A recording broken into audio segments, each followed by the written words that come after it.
Bismillah.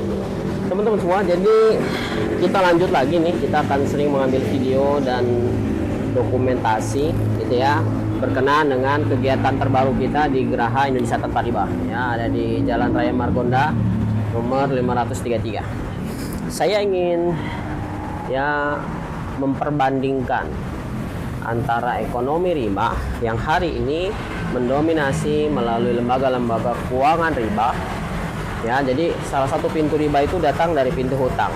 Lalu lembaga keuangan riba ini berbisnis dengan cara menjual duit ya, dengan cara menghutangi orang lalu meminta tambahan.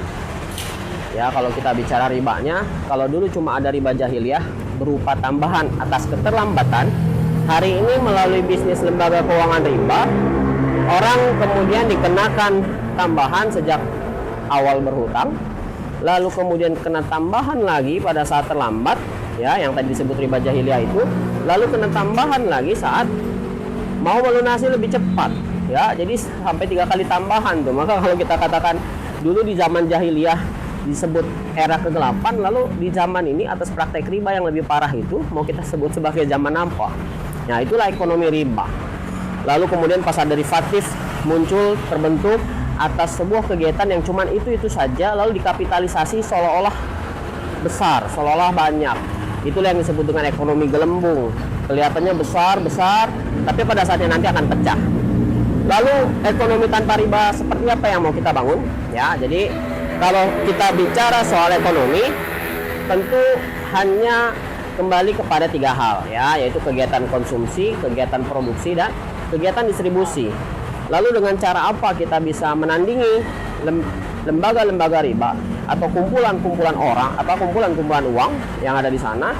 Yang pertama tentu ya berangkat dari sumber daya yang sekarang kita punya secara pasti dan kita bisa hitung dengan mudah, yaitu sumber daya konsumsi.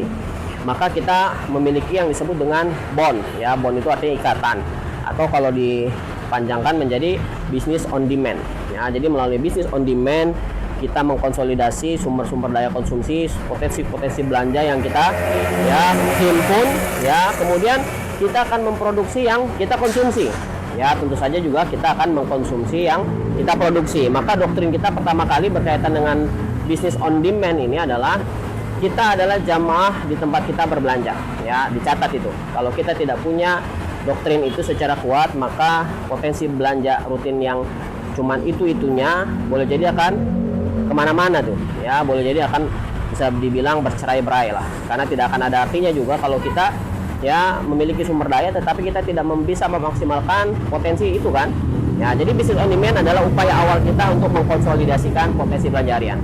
Nah, kemudian yang kedua, ketika kita sudah konsolidasi soal konsumsi tadi, sumber daya konsumsi itu ya, daya serapnya sudah kita bisa bangun, maka kemudian kita akan memproduksi yang kita konsumsi ya. Disinilah kemudian saya kira menjadi kuncinya, karena kalau kita bicara bisnis, sementara ini kalau bicara produk memang hampir sebagian besar produk ya itu dikuasai oleh ya kebanyakan non muslim lah. Kalau kita ya, ini sudah menjadi rahasia umum saya kira.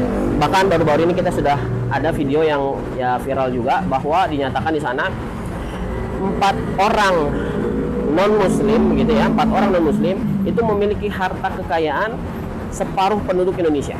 Coba bayangkan ya, jadi bagaimana penumpukan harta melalui kapitalisasi sumber-sumber daya yang mereka miliki, lalu kemudian pada saat yang sama kita sebagai sebutlah mayoritas kemudian tidak memaksimalkan potensi kita ya. Karena diantaranya kalau kita sudah punya persatuan di konsumsi, maka untuk produksi bukan hal yang sulit.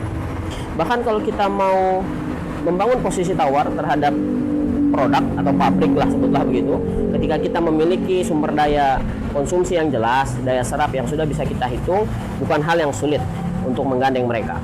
Nah, terakhir melalui distribusi, kegiatan distribusi, baru-baru ini kita bekerja sama dengan PT Pos Indonesia, kita akan membangun ya kegiatan distribusi dari perekrutan Oranger ya. Jadi nanti melalui Oranger itu kegiatan distribusi baik secara fisik distribusi produk ataupun secara distribusi harta. Nah, ini yang menjadi kuncinya, nanti lembaga distribusi harta akan mudah kita bangun ketika sumber daya PT Pos ini kita gandeng ya, karena PT Pos itu memiliki cabang di seluruh wilayah Indonesia, dan melalui Oranger itu maka kegiatan pengambilan, kemudian penyimpanan dan yang lain-lain berkaitan dengan keuangan itu bisa ya dilakukan dengan mudah. Kita tinggal minta Orangernya datang lalu ambil, gitulah kira-kira. Jadi nggak perlu kemana-mana. Saya kira begitu. Ini sudah maghrib di sini. Kita akan sambung lagi pada kesempatan berikutnya ya. Assalamualaikum warahmatullahi wabarakatuh.